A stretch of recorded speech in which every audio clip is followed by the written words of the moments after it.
నమస్తే అన్న అందరికీ నమస్కారం. కేరళలోని వాయనాడ్లో మనం చూసుకుంటే కొండ చర్యలు విరిగిపడి వందల మంది మృతి చెందిన విషయం అందరికీ తెలిసిందే. దీనిపైన కువైట్ రాజు గారు స్పందించడం జరిగింది.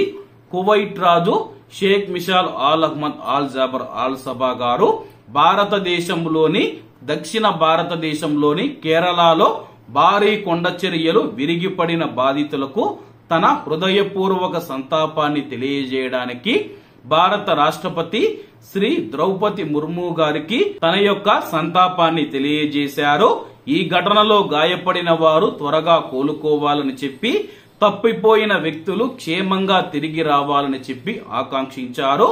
అలాగే కువైట్ యువరాజు Sheikh Sabah Khalid Al Ahmad Al Sabah గారు మరియు కువైట్ ప్రధానమంత్రి Sheikh Ahmad Abdullah Al Ahmad Al Sabah గారు కూడా దక్షిణ భారతంలోని కేరళలో సంభవించిన భారీ కొండ చర్యలు విరిగిపడడం పైన భారతదేశ రాష్ట్రపతి గారికి ఇదే విధమైన సంతాపాన్ని తెలియజేశారు. ఇదిలా ఉండగా కేరళలోని వాయనాడ్లో జూలై 30న సంభవించిన భారీ కొండ చర్యలు విరిగిపడడంతో మృతుల సంఖ్య 360 దాటిందని చెప్పి స్థానిక మీడియా పేర్కొంది. ఇంకా అనేక మంది శిథిలాల మధ్య చిక్కుకొని పోయి ఉంటారనే భయంతో శోధన మరియు సహాయక చర్యలు కొనసాగుతూ ఉన్నాయి. అలాగే ఈ యొక్క ఘటనలో మనం చూసుకుంటే ఒక వ్యక్తి 16 మంది కుటుంబ సభ్యులను కోల్పోవడం జరిగింది. అతను పని మీద వేరే ఊరుకు వెళ్లడం జరిగింది.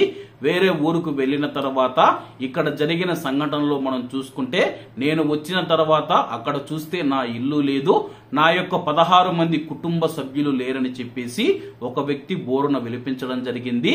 దేవుడు ఇంకా నా దగ్గర ఏముందని తీసుకోవడానికి ఇంకా ఇటువంటి ప్రకృతి విలయాలను సృష్టిస్తూ ఉన్నాడని చెప్పి అతనైతే రోధించడం జరిగింది.